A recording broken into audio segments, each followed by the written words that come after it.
Right. Hello, hello. Hi everyone.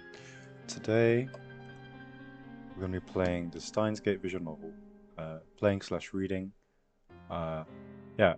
I've decided to mute all of the voices, so I'm going to be narrating, and yeah, this is going to be really fun to go through together. I love this series, so I'm extremely excited to play this. And yeah, I obviously know what happens in the series, but I'm sure the game itself, the visual novel itself, has more content in it that is not shown in the anime. So,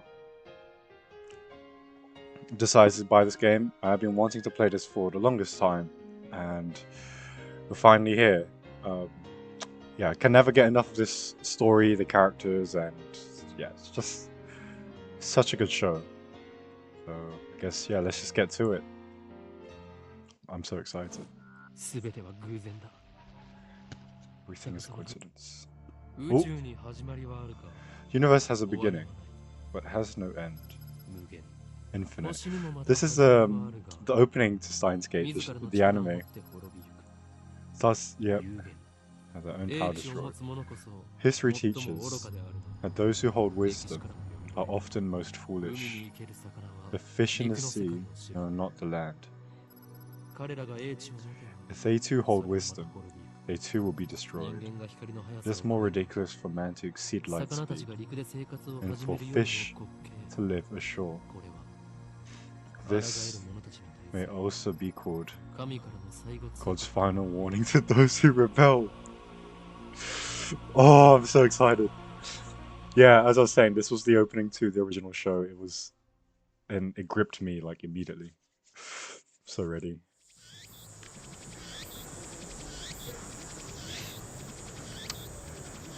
Hey, what are you mumbling about? Okay, so I assume this is how I save. Okay, I won't be doing the whole story in one go. I'll just go until I feel satisfied. Yeah, let's get into it. And I haven't watched the show in like a year. I've seen it like 4 times, but I haven't watched it in a while, so I don't remember everything. Anyway, there's no sound from the phone against my right ear. Only silence. I hope I'm loud enough. I'm baking in the summer sun. Sweat slowly slides down my chin and drips on to the asphalt. There she is! Mayuri! How should I do the voice? Should I do the thing that PewDiePie does with in DDLC with Sayori? No. Ocarina. That's Ocarina. A girl is standing in front of me. She calls my name with an inquisitive tilt of her head.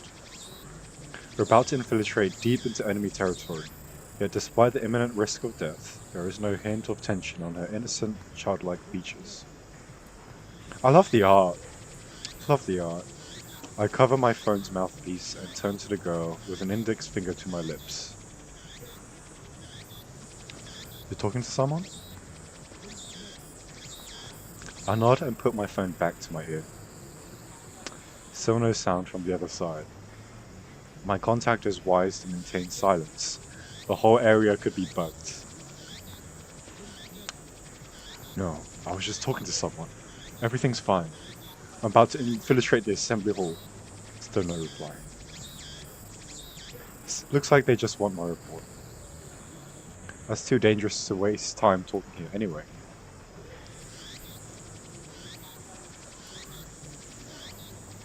Hold on. Right. Yeah. Dr. Nakabachi got the jump on us. Well, I'll make sure he tells us everything. What? The organization is already on the move? I open my eyes wide to match the shock turn. The girl turns toward me in surprise. I sigh, shaking my head as I rub my temples. I see. So that's the choice of the Steins Gate. El Sai Kongru. If you've seen the show, you know what he's saying. But if you haven't, I won't spoil anything. I speak the passing words, then pocket my cell phone. Steins Gate. Some know it as fate. To others, it is the will of God. You could count on one hand the people in this world who is aware of its true nature. That's me. That's me. In any case, we should begin the infiltration. Was I saying infiltration this whole time? Okay. I advance towards Redikan, which is just across the street from the train station. So this is set in Akihabara, in Japan, and it's place accurate. So if you've been to Akihabara, I haven't, but this exact location is real. Okay, back to the story.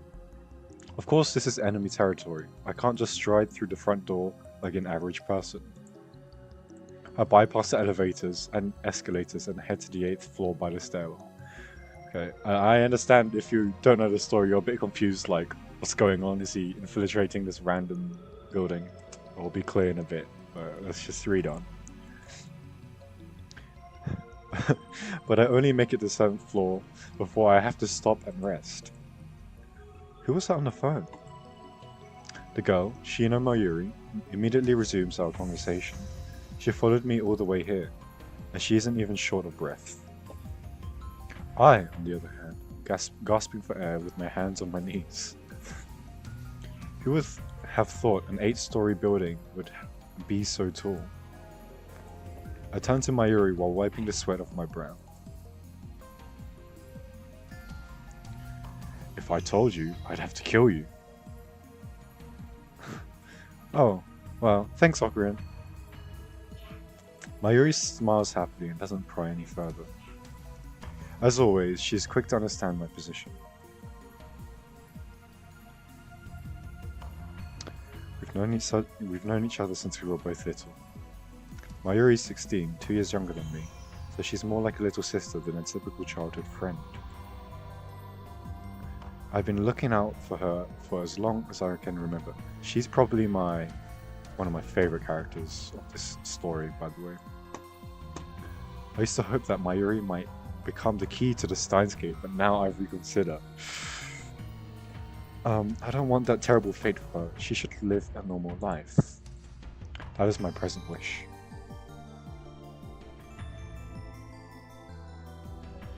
Alright.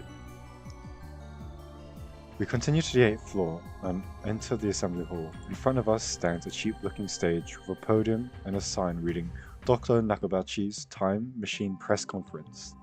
So this is, if you're unaware, this is about time travel. It's a sci-fi anime, but it's not just about sci-fi. It's a drama. So yeah, we start off in this press conference, this time machine press conference. Ocarina. Mayuri insists on calling me Ocarina, but it's neither my real name nor my code name. It's just one of those annoying nicknames people use. How many times do I have to tell you? Don't call me Ocarina. Huh? But I've always called you that. That was then. I've since become Hohuin Kyoma. Sorry, I have to. The insane mad scientist hunted by secret organizations the world over. I can't do the laugh that he does, but it's alright. But that's too hard to remember. In any case, Hohon Kyoma is my true name. And besides, it doesn't even sound like Okabe Rintaro. You're weird. Hehehehe. Cease your foolish laughter. Okabe Rintaro may be my real name, but I've rejected it, for it is stupid. So, if you don't know by now, the main character, the protagonist, Okabe Rintaro, which is the point of view, is a delusional guy. He's an 18-year-old who is calling people on his phone who doesn't exist. He has a special name, Hoen Kyoma. He has these catchphrases, Elsai Kongu.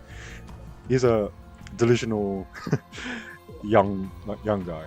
So That's the kind of character we're dealing with. And so I also hate the derivative Ocarin. And you can see Mayuri's just been very playful with it. Anyway, come on. It sounds like that elf boy's blue pipe thing. I'm not sure what he's referring to. Right. So, Ocarin, can I ask you something? In one ear and out the other. She's been calling me that for 5 years now, so maybe it's time to give up. What are we doing here? Wait, you followed me here without knowing why? Yep. She nods without dropping a smile. We're here for Dr. Nakabachi's press conference.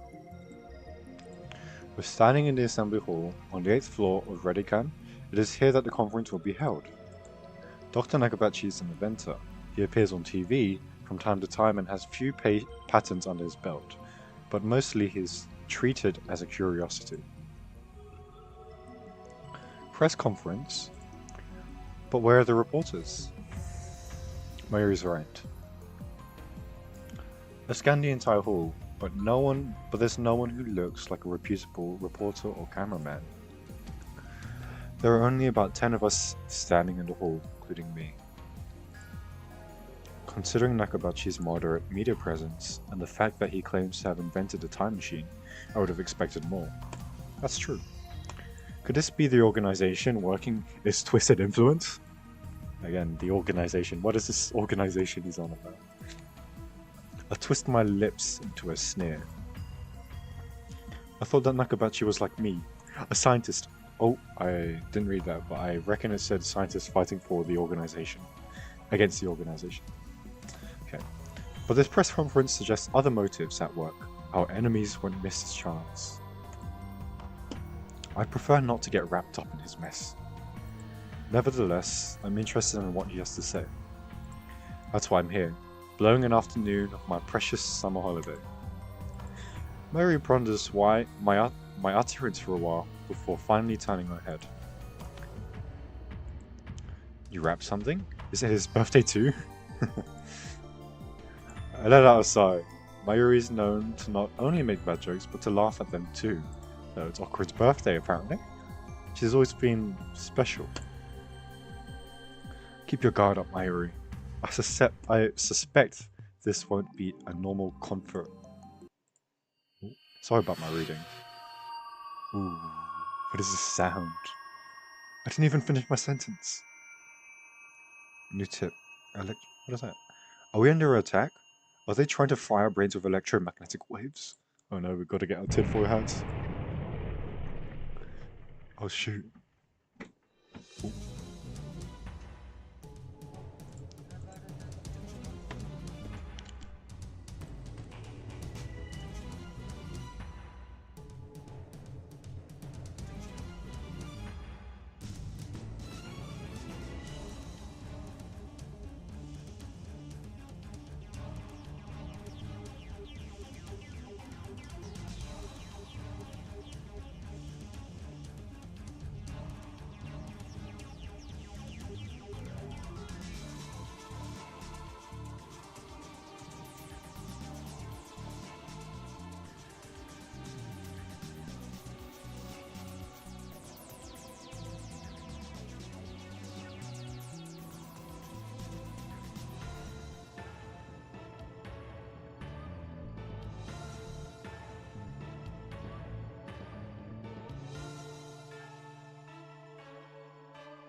Hello. Sorry about that. I had an interruption, but we are getting back to the story. Okay. Sorry about that. No. Dust falls from the ceiling as the floor shakes. We're definitely under attack. It's coming from above, but we are on the top floor. All that's above is the roof. An earthquake isn't magnitude 2? What does magnitude mean again? No time to deal with Mayuri's confusion. Something's not right about this. I bolt out of the conference hall and run up the stairs to the roof, ignoring the no trespassing signs in my way.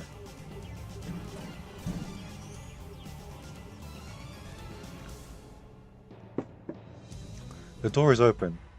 Upon closer inspection, I realize that the lock has been broken. I open the door and see a billowing cloud of black smoke. There's some kind of phosphorescent dust sparkling in the air. An explosion. I can't believe it. Was there really an explosion? My heart is racing. Damn, I don't know what to do. Should I run away? But why an explosion? Terrorists? No, that doesn't fit. I mean, how'd you explain that? Ooh. I don't remember this in the show. I think the show did it differently. But let's play on. What the? A strange machine is sitting in the middle of the roof. It's huge, maybe 3 meters tall, and looks kind of like a satellite. I think they did do this in the show, but it was very brief. Anyway. Did that thing cause the shaking just now? Who put it here? Was it Dr. Nakabachi's? Is this part of his presentation? Impossible. Even if that were the case, how the hell would he get it up here? My head is bursting with questions. As I search for the courage to approach the machine, a throng of reporters and building staff bursts onto the rooftop. They look just as confused as I am. Please, stay back everybody. And then a woman, who I assume is a staff member, appears to wave us back. The press conference will proceed as scheduled. Is she trying to hide something? Yeah, what is happening? Alright. Her response was unusually quick, almost like she's trying to keep me away from that device. I've got a nose for conspiracies, and this stinks of a cover-up. What are they hiding? What was that explosion? I want to know, but I shouldn't risk getting any closer. I turn around and leave. But not because I'm scared or anything like that. Of course. Staff members lead all of us back to the 8th floor. Mayuri's nowhere to be seen. She's not even in the event hall either. Uh-oh. I find her on the 7th floor. Capsule toy. So it's in red here. I wonder what that is. Stuff I need to collect, I assume? Anyway. Several capsule toy machines are lined up next to a plate reading Birthplace of the Japanese PC. She's gazing upon them with a wistful look. I breathe a sigh of relief and take out my phone. It's me. I've got a bad feeling about this. Something's happening, and I have no idea what it is. Yeah, I know. Don't worry. I won't do anything to jeopardize the mission. Sigh, Konguru. After I speak the words and hang up, I didn't read that, sorry. I'm able to wipe the sweat off my brow. My sweat is cold. Half of me hopes something will happen, the other half fears the same thing.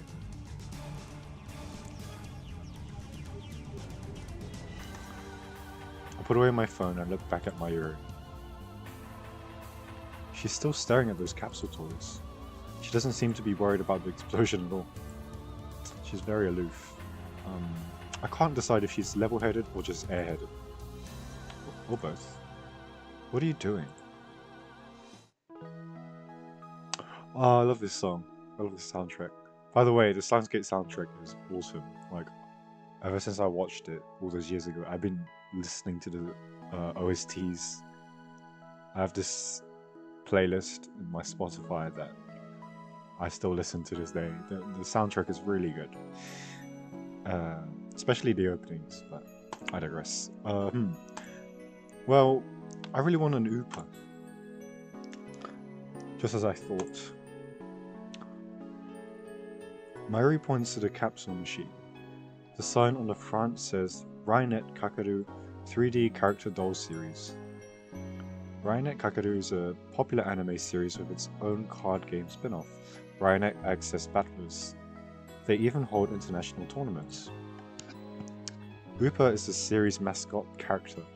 It resembles an elliptical egg with limbs sticking out like some kind of deformed dog. They're pretty cute. It's what they call an ugly cute character. It's just cute. High school girls find these creatures adorable for some reason. Last year an ugly frog character was the rage. Its name escapes me though. I wonder if it's referencing something there. Right. Then go for it. I can't guarantee you get an Upa though. Mayuri gives me a troubled smile. Well, Mayushi's all out of 100 yen coins. Mayushi is what Mayuri calls herself sometimes. According to her, it's supposed to have a start at the end. It's like a Mario Kart username.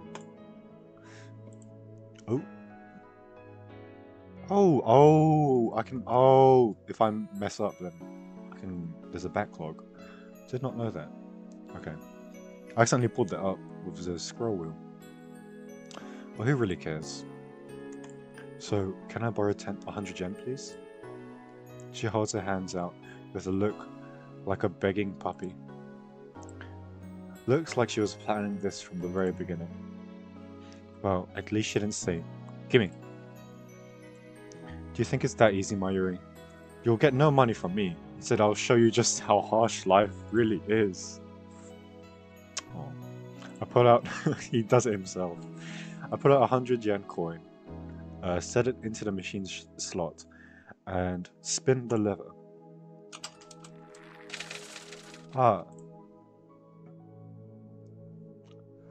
Open the capsule and take out the contents.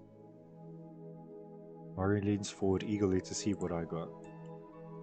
It's an Upa, and it's metal. A metal Upa. Is it rare? Super rare. Super. I'll examine the metal Upa. A boy who was watching us tries his luck on the same Rainet machine. A normal Upa. I don't remember this boy. Looks like my metal Upa and resentment. I turn to see Mayuri's sparkling eyes also fixed on the Upa. Hey, high school girl. You're acting like a little kid. Oh, laugh you out. I give this creature of metal to you, Mayuri. Honestly, I don't want it. Really? Are you sure, Corinne? The name's Hohuin Kyoma. Thank you, Ocarina. I just love the dynamic of these two. Is she doing it on purpose? Thank you all for coming to Dr. Nakabachi's Time Machine press conference. I hear the announcement from the floor above. Sounds like they're starting. Here we go. Going back. Reading out loud takes a lot on my throat.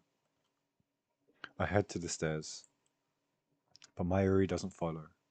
I hope you're enjoying this as much as I am. If you are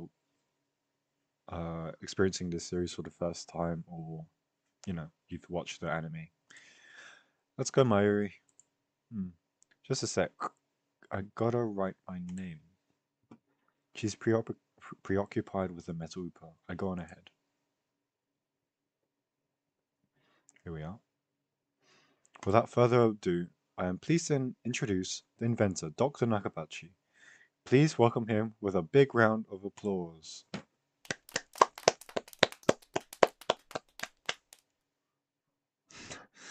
Dr. Nakabachi enters the sparse applause. He walks up to the podium. He's already wearing a frown. For some reason, I can feel his irritation from here. Okay. Ooh. I am Dr. Nakabachi. Thank you all for coming. Nakabachi takes the microphone and begins to speak, his voice brimming with confidence. Now then, ladies and gentlemen, Allow me to begin with my theory of time travel, the greatest scientific breakthrough of the century. He's smirking here. Maybe he's a friendly guy. I shouldn't be speaking so dubiously over him then. Did he really build a time machine? Mayuri appears after writing her name on the metal Upo. She's a bit late, in more ways than one. Wow. What did she think a time machine presentation would be about? Oh, so mean to her. I take another look around the room. There are about 20 people now, including us, but still no media presence to speak of. So this is the extent of Dr. Nakabachi's fame? No one believes that he invented a time machine. I was interested in what he had to say, true, but my expectations were no higher than the rest of the onlookers. I thought this lady was on the floor. I was a bit confused there. And a good thing they weren't, as he proceeds quickly to explain his time machine design. My curiosity quickly turns to disappointment, then anger. I don't want to yell. Doctor! In the anime, it's really funny. My raw silences Nakabachi and draws the eye of every person in the room. Do you take us for fools? Why am I reading like Kratos? Who the hell are you? Who the hell am I? Someone who knows you for a fraud, that's who. You stole your theory from John Titor, and you call yourself an inventor? Someone throw this man out. You're the one we should throw out, Doctor. Have you no shame? You have no right to call yourself an inventor. Shut your mouth, you little pest. Just then someone grabs my arm from behind. Is it who I think it is? Okay. Quite convinced there's an official here to throw me out. I turn around to glare him down. Sounds like he hasn't been kicked out before. He's been kicked out of places before. Okay. Unhand me, you. Huh? There she is! Sorry for geeking out a bit, but probably my favorite character in this series. Yeah, I love this character. It's a girl about my age, and the art again. Look at that! Look how shiny that dye is. Her intense stare seems to challenge me. I take a step back. Her face looks somehow familiar. Where have I seen her before? Ah, we haven't met, but I know her face. It's Makise Kurisu. Ah, okay. A few days ago, my friend Daru showed me a magazine article titled Girl Genius Gives Lecture in Akihabara.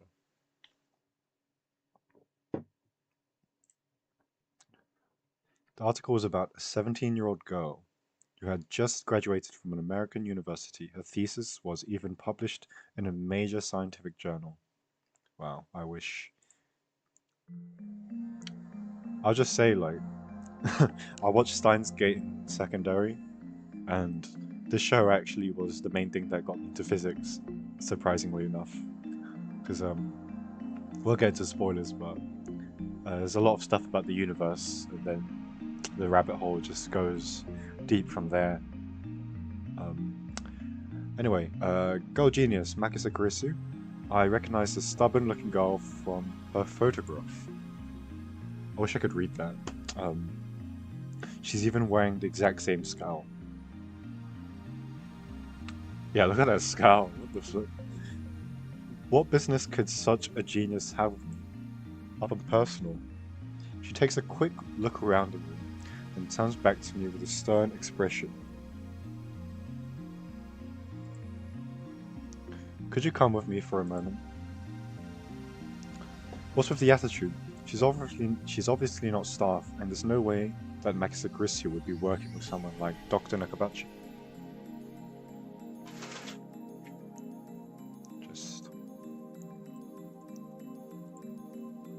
Which means, no. You're of the organization. Huh? If the tendrils have gotten this far, then I've made a grave mistake.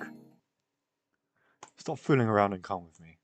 How should I do her voice? Because Mayu's already kind of like soft, but I don't know. Can't do girl voices. Dot dot dot. My outburst has already attracted too much attention. Nakabachi in particular looks like he wants to rip my head off. It must be mortifying to be exposed as a fraud by a bright young man like myself. Anyway, I mustn't draw any more attention to myself. If the organization gets wind of my presence here, it could endanger Mayuri, to say nothing of these ignorant civilians. So he's very caring of Mayuri, clearly. He just hides it. I let Makise Kurisu lead me out of the assembly hall. Try anything, and people are sure to notice. What will your superiors say then? What are you talking about? She glares at me quite fiercely at that. Attractive though she may be, there's no innocence in her eyes. Oh my days, what's wrong with my reading? A beautiful Asian, unmatched in cruelty. My heart beats in exhilaration from the danger. Looks like chaos really does get my blood pumping.